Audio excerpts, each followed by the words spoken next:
Class 10th Hindi का ये दूसरा अध्याय है विष के दांत। तो इस अध्याय को हम लोग अच्छे से समझेंगे, लेकिन उससे पहले इस अध्याय के लेखक परिचय को हम लोग जान लेते हैं। तो अध्याय जो है विष के दांत के लेखक है नलिन विलोचन शर्मा।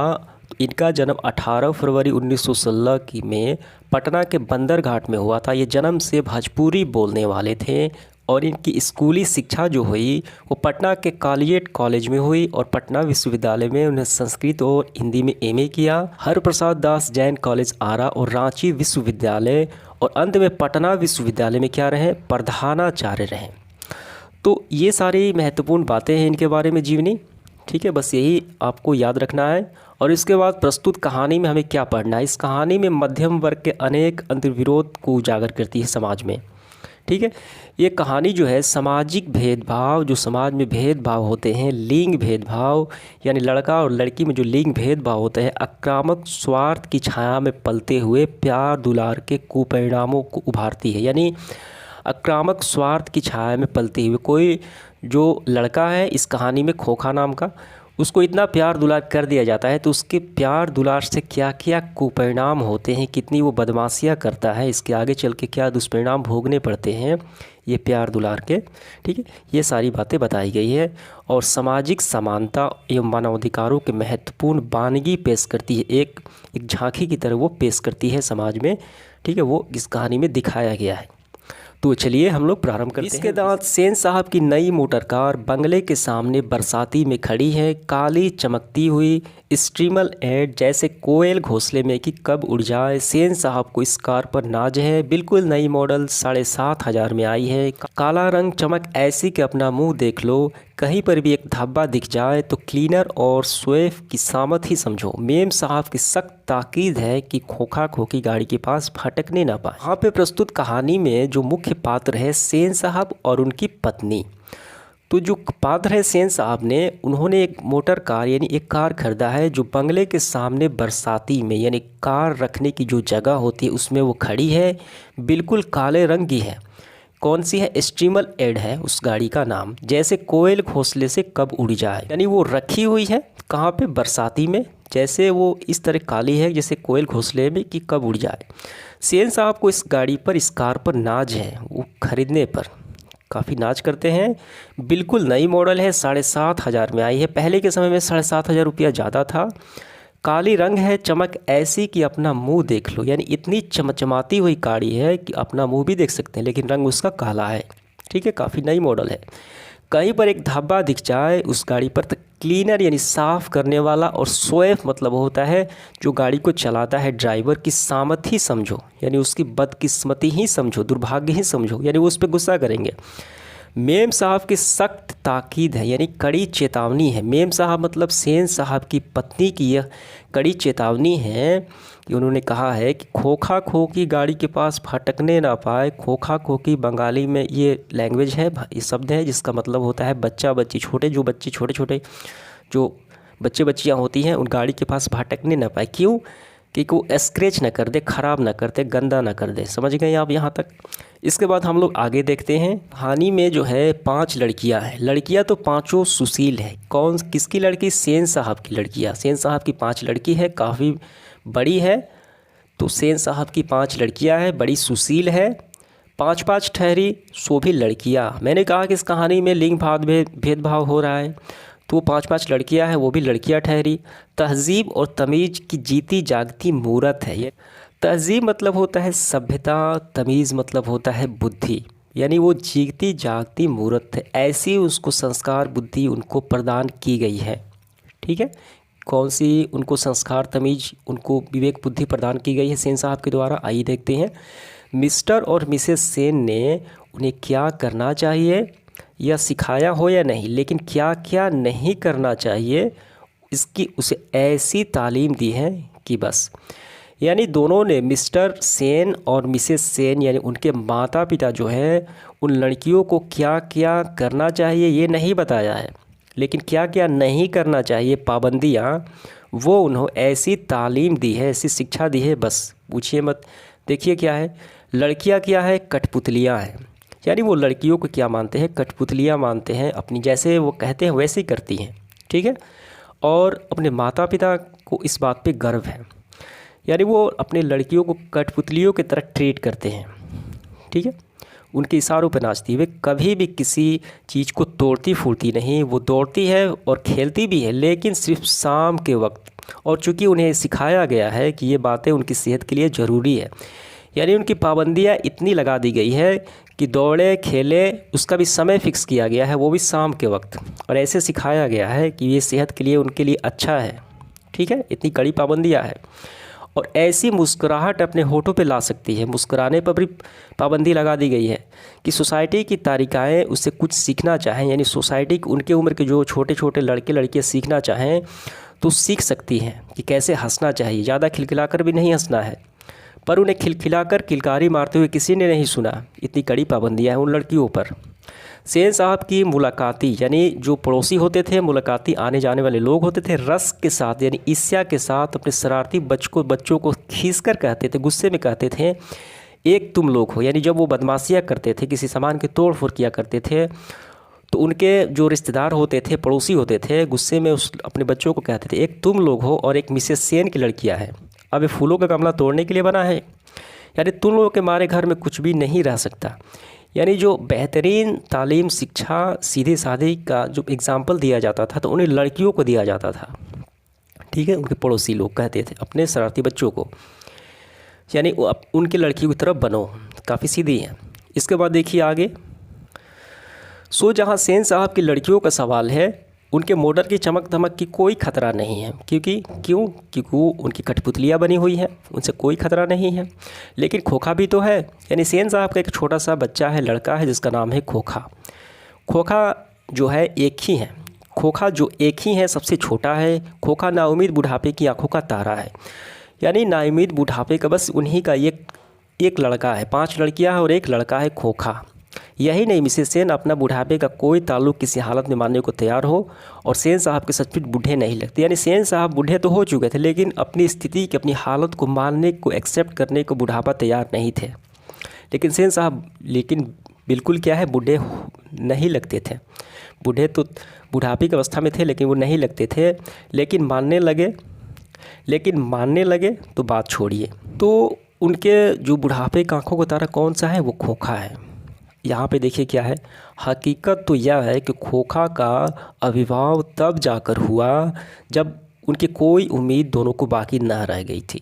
यानी खोखा का जन्म तब कब हुआ, जब वो बूढ़े हो गए थे, मिसेस सेन और सेन साहब, ठीक है। तब खोखा का जन्म हुआ, एक लड़का का जन्म हुआ। पहले तो 5 लड़कियाँ थी, तो उनकी उम्मीद कोई बाकी ना रह गई थी। उन्हें लगता था कि सिर्फ लड़कियाँ ही होंगी, लेकिन वो आंखों का तारा बना कौन, बुढ़ापे में जन्म लिया कौन, खोखा। और सबसे छोटा जो लड़का था खोखा, जीवन के नियम का अपवाद था, और अस्वाभाविक नहीं था कि वो घर का नियम का भी अपवाद, यानी जीवन का नियम और घर का नियम दोनों का वो अपवाद था। और स्वाभाविक नहीं था घर का नियम का अपवाद, मतलब वो अपवाद था। इस तरह मोटर का कोई खतरा हो सकता था तो खोखा ही है। यानी उसको काफ़ी छूटें दी गई थी, काफ़ी उछल कूद करता था, काफ़ी बदमाशियाँ किया करता था, ठीक है। वो नॉर्मल नहीं था, अपवाद था घर के नियम का। बात ऐसी थी कि सीमा, रजनी, आलो, सुफाली, आरती 5 हुई। ये 5 लड़कियां हैं सेन साहब की। उनके लिए घर के अलग नियम थे, दूसरी तरह की शिक्षा थी इन लड़कियों के प्रति, और खोखा के लिए अलग नियम थे, और इनके लिए, खोखा के लिए अलग शिक्षा थी। इसके बाद आगे देखते हैं। कहने के लिए तो सेनों का कहना था कि खोखा आखिर अपने बाप का बेटा ठहरा, उसे तो इंजीनियर होना है, अभी से उसमें उसके लक्षण दिखाई पड़ते हैं, इसलिए ट्रेनिंग भी उसे वैसे ही दी जा रही है। यानी सेन साहब अपने बेटे खोखा को इंजीनियर बनाना चाहते हैं और उसके लक्षण दिखाई पड़ते हैं, ठीक है, और उसे उसी प्रकार की ट्रेनिंग दी जा रही है, इंजीनियर वाली। बात यह है कि खोखा के दुर्ललित स्वभाव के अनुसार ही सेनों ने सिद्धांत को ही बदल दिया, यानी उसके लाड प्यार इतना ज़्यादा कर दिया, यानी अपने सिद्धांत को बदल दिया। उसे बताने समझाने के अलावा उन्होंने उसको इंजीनियर बनाने की उसमें लक्षण दिखाई पड़ते हैं, यानी सिद्धांत बदल गया है। अक्सर ऐसा होता है कि सेन परिवार के दोस्त आते हैं, भड़कीले ड्राइंग रूम में बैठते हैं, और बातचीत के लिए विषय का अभाव होने पर चर्चा निकल पड़ती है कि किसका लड़का क्या करेगा।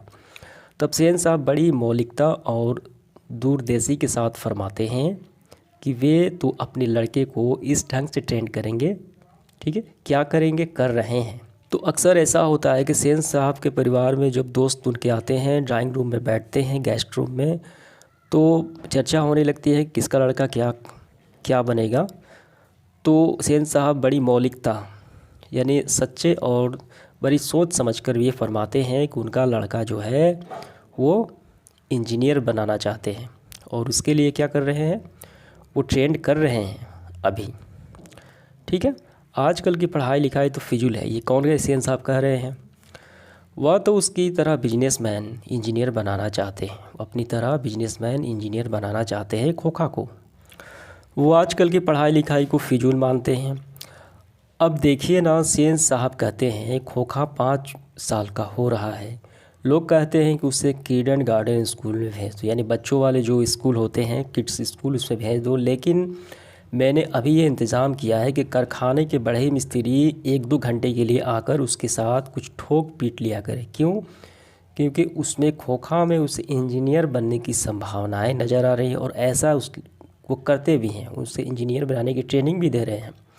इसलिए कारखाने से बढ़ई मिस्त्री आकर उसके साथ कुछ ठोक पीट लिया करते हैं। इससे बच्चे की उंगलियां अभी से औजारों से वाकिफ़ यानी औजारों से वो जान जाएंगी, औजार चलाना जान जाएंगी। हिंदुस्तानी लोग को यही नहीं समझते है। एक दिन का वाक़या है, यानी एक दिन की बात है कि ड्राइंग रूम में सेन साहब के कुछ दोस्त बैठे गपशप कर रहे थे। उनमें एक साहब साधारण हैसियत के अखबार नवीस थे। यानी ड्राइंग रूम, एक दिन की बात है कि ड्राइंग रूम में सब उनके दोस्त जो है आपस में गपशप कर रहे थे कि उनमें से एक साधारण हैसियत के क्या थे, अखबार नवीस यानी ये पत्रकार थे और सेनों के दूर के रिश्तेदार भी थे। साथ में उनका लड़का भी था, उनके साथ में लड़का भी आया था। ठीक है, वहाँ बैठा था।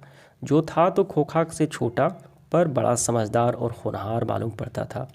किसी ने उसकी कोई हरकत देखकर उसकी कुछ तारीफ़ कर दी, यानी वहाँ पे उसकी कुछ लड़की की तारीफ़ कर दी और उस साहब से पूछा, यानी जो अखबार ने इस पत्रकार के लड़के से जो उनके पिता, उनसे पूछा कि बच्चा स्कूल तो जाता ही होगा।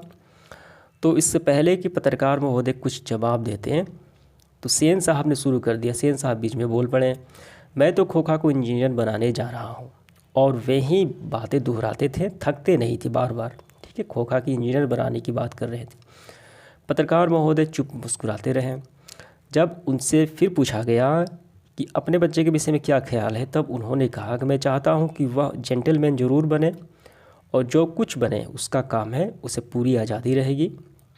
यानी अपने बच्चों को वो पूरी आज़ादी देते हैं कि उसका जो इच्छा होगा वही बनेगा, उस पर किसी फोर्स नहीं होगा कि वो इंजीनियर या डॉक्टर नहीं बनेगा। ठीक है, तो ये उत्तर सुनकर सेन साहब शिष्ट और प्रच्छन्न व्यंग से ऐड कर रहे हैं, यानी ये छिपी हुई मजाक को सुनकर वो ऐड कर रह गए।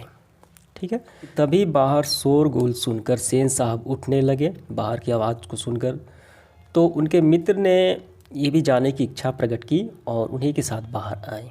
ठीक है, सभी लोग उठ के बाहर दिखे तो बाहर सेन साहब का जो सोफ़र एक औरत से उलझ रहा था। तो सोफ़र का मतलब होता है ड्राइवर। सेन साहब का ड्राइवर एक औरत से उलझ रहा था। औरत के पास एक 5-6 साल का बच्चा खड़ा था जिसे वो रोकने की कोशिश कर रही थी, क्योंकि बच्चा बार बार सोफ़र पर झपटता था, यानी उसको मारता था, उसको मारने का प्रयास कर रहा था, झपटता था। किस पे? उस ड्राइवर पर। ठीक है, और औरत उसे रोकने का प्रयास कर रही थी बच्चे को। सेन साहब को देखकर औरत सहम गई, रुक गई। सोफ़र ने साहब की ओर बढ़कर, यानी ड्राइवर ने सेन साहब की ओर बढ़कर अदब के साथ कहा, देखिए साहब, मदन गाड़ी को छू रहा था। उस लड़के का नाम क्या है? जो 5-6 साल का है, उसका नाम मदन है। गाड़ी गंदी हो जाती। ठीक है, मैंने मना किया तो लगा कहने जा तो मैंने उसे पकड़कर अलग कर दिया। ठीक है, उस लड़के को अलग कर दिया, यानी हटा दिया। इस पर मुझको मारने दौड़ा वो लड़का, वो बच्चा छोटा सा। अब उसकी माँ भी आकर खामखा मुझसे उलझ रही है। ठीक है, उससे माँ लड़ रही है। मदन की माँ कुछ समझाना चाहती थी, लेकिन सेन साहब के सटे होठ देकर चुप रही। सेन साहब ने बड़े संयत और कठोर स्वर में कहा, मदन की माँ, मदन को ले जाओ और देखना वह फिर ऐसी हरकत ना करें। यानी मदन की माँ को उन्हें सेन साहब ने कहा, इस बच्चे को ले जाओ, मदन को ले जाओ और ऐसी हरकत ना करें। आइए देखते हैं आगे। इसके बाद देखिए, मदन की माँ अपने बच्चे के बाएं घुटने से निकलने खून को पोंछती हुई चली गई। खून निकल रहा था। ड्राइवर ने शायद धक्का दे दिया था, ठीक है, और गिर गया था, इसलिए खून निकल रहा था। लेकिन एक मामूली किरानी के बेटे को सेन साहब के ड्राइवर ने धक्का दे दिया और उसे चोट आ गई, तो आखिर कौन सी बात हो गई। आखिर ऐसी कौन सी बात हो गई। यानी जो मदन था, छोटा सा बच्चा जिन्हें गाड़ी को स्क्रैच करने की कोशिश कर रहा था, ड्राइवर ने धक्का दे दिया तो खून निकलने लगा। तो सेन साहब सोच रहे थे कि एक मामूली किरानी का बेटी, मदन जो था वो किरानी का बेटा था मामूली सा, ठीक है। मदन जो था एक मामूली किरानी का बेटा था। सेन साहब ने ड्राइवर ने धक्का दे दिया थे, चोट आ गई थी, कौन सी बड़ी बात हो गई। ठीक उसी वक्त मोटर के पीछे खट खट की आवाज़ सुनकर सेन साहब लपके, ठीक है। आवाज़ सुनकर मोटर के पीछे से क्यों आवाज़ आ रही है, तो शोफर भी दौड़ा, ड्राइवर भी दौड़ा और लोग सीढ़ी से उतरकर अपनी अपनी गाड़ियों की ओर चले, यानी देखने के लिए आवाज़ कहाँ से आ रही है। सभी ने देखा कि सेन साहब के खोखे को गोद में लेकर उसे हल्की मुस्कुराहट से डांट रहे हैं, ठीक है। उसे गोद में उठाए सेन साहब डांट रहे हैं और मोटर की पिछली बत्ती का लाल शीशा चकनाचूर हो गया है। सेन साहब ने मित्रों को संबोधित करते हुए कहा कि देखा आप लोगों ने, बड़ी शरारती हो गया है कांसू। तो प्यार से खोखा को लोग क्या कहते हैं, सेन साहब कांसू कहते हैं, ठीक है, खोखा का ही नाम है।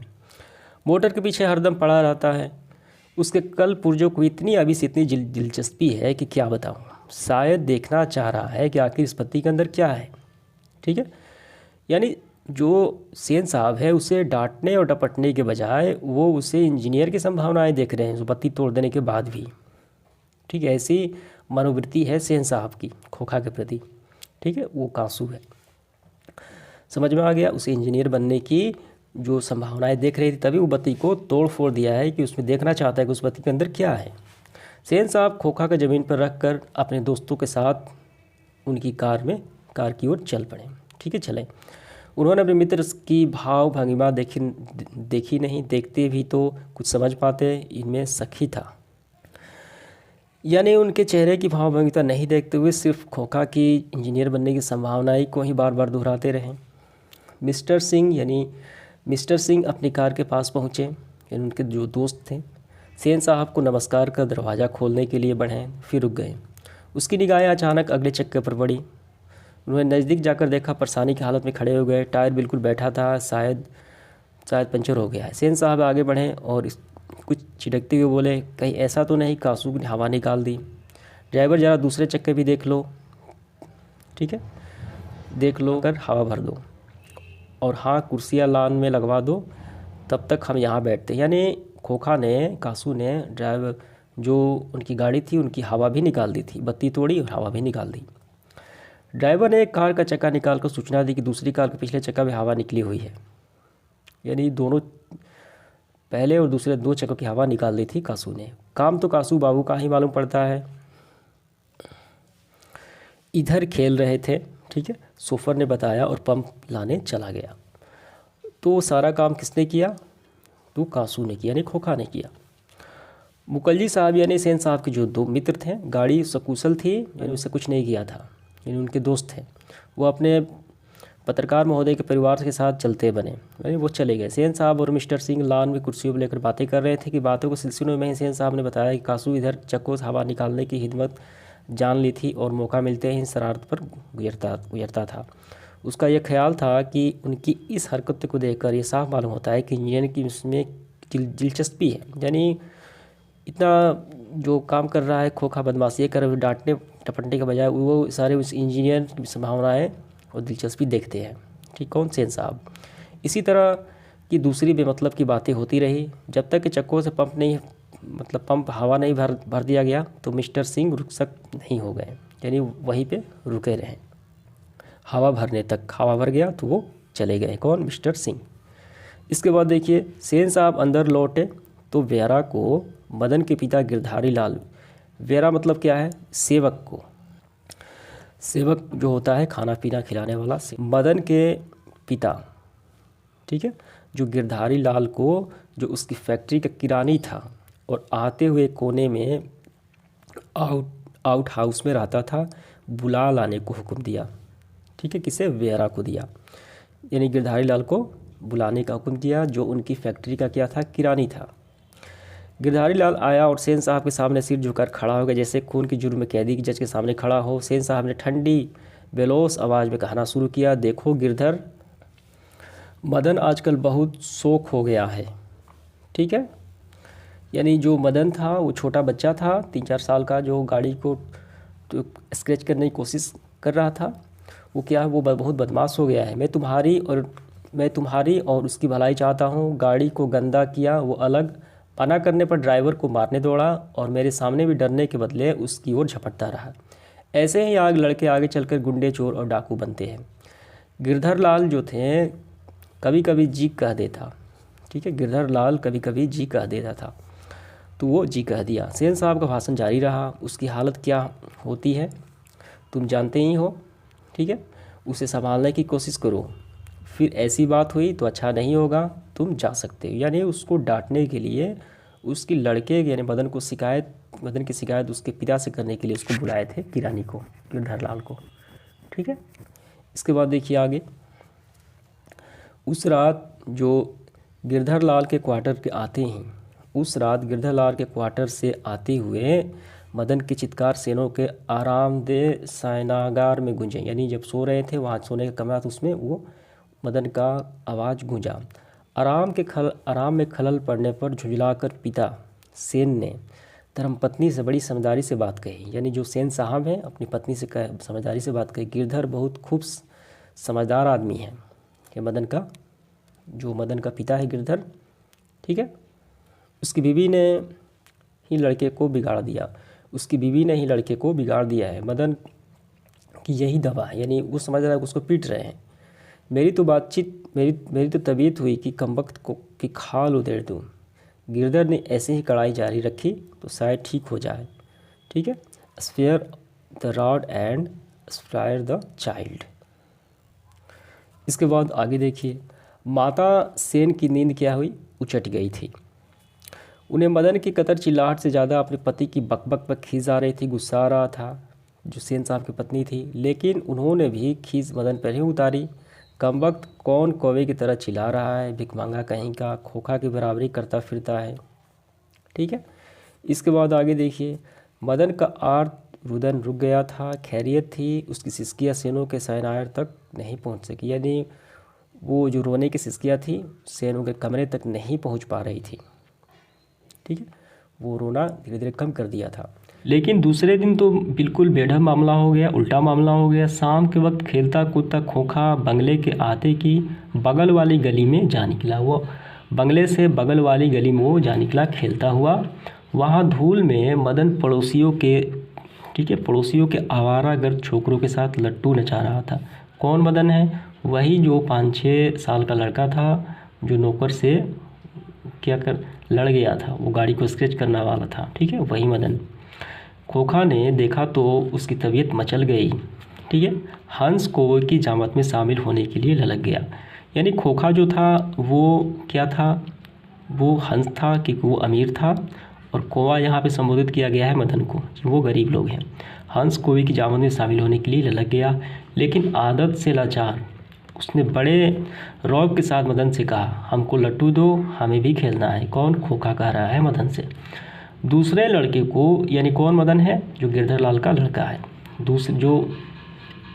दूसरे लड़कों तो कोई खास उम्र नहीं थी, वे खोखा को अपनी जामत में ले लेने के फ़ायदों से नज़रअंदाज नहीं कर सकते थे दूसरे लड़के।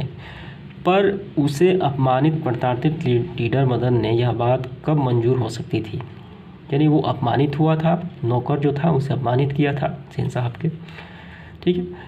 उसके छूटते ही जवाब दिया कि अबे भाग जा यहाँ से, आया है लट्टू खेलने वाला, है भी लट्टू तेरे, जा अपने बाबा के मोटर पर बैठ। वो मदन बोला, ठीक है, खोखा को। कांसू यानी जो खोखा था तैस में आ गया, ठीक है, काफ़ी गुस्से में आ गया। वो इसी उम्र में नौकरों पर अपनी बहनों के साथ हाथ चला देता था। क्या मजाल थी उसे, कोई कुछ भी कर दे, कोई नहीं बोलने वाला था, वो बिगड़ा हुआ था, ठीक है। उसने आवना दिखाना था। मदन पर एक घुसा रसीद का दिन जड़ दिया।